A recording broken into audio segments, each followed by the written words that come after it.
Andito kami sa loob ng kuweba and we're gonna spend 24 hours sa sobrang nakakatakot ng kuwebang ito.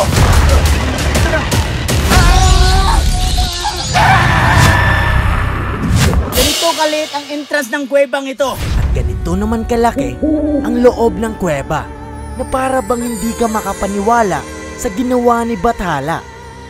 Andito pa lang kami sa entrance pero natatakot na kami. For safety purposes, meron ako sinamang tour guide at expert sa mga ganito. Meron ka bang mga nasagip na kwento about sa kuwebang ito? Ayon daw sa mga matatanda, meron daw pumasok dati dito na hindi na nakalabas. Kalabas.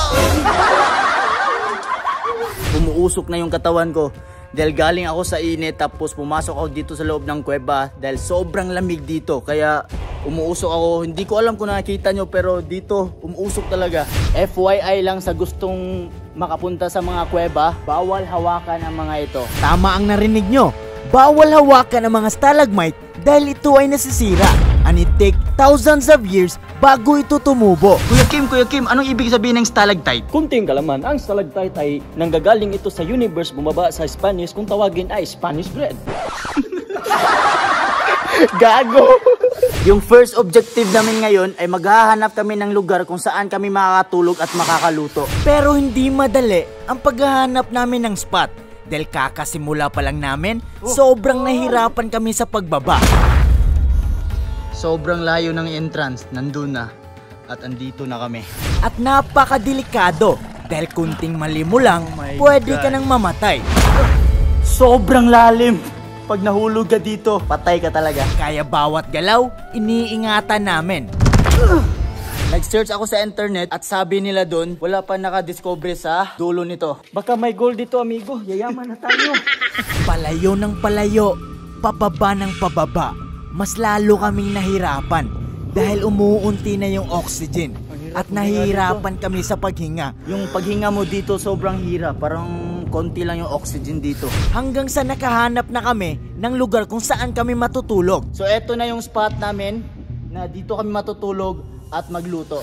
Sobrang na-amaze kaming lahat sa aming mga nakita dahil ang kuwebang kinatatakutan naming pasukin, meron palang tinatagong yaman. Yaman sa ganda.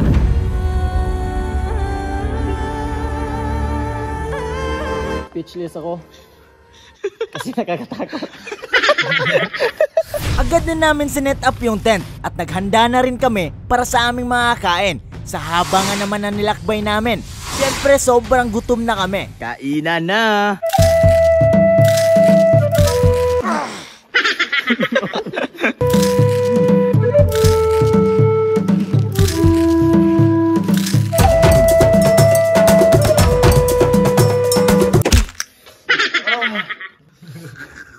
Sakit. Habang tumatagal, hindi namin napansin na yung paggawa namin ng apoy ay yun ang dahilan na mas lalo kaming nahihirapan sa paghinga. Kaya yung kaibigan ko, hindi na niya kinaya.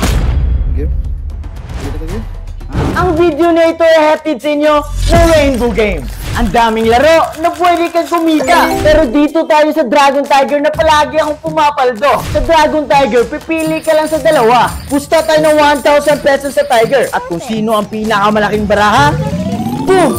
Ganyan lang kadaling manalo. At kapag ikaw ay pumaldo, pwede ka gumamit ng GCash at bank. Nasa comment section ng link. I-download na!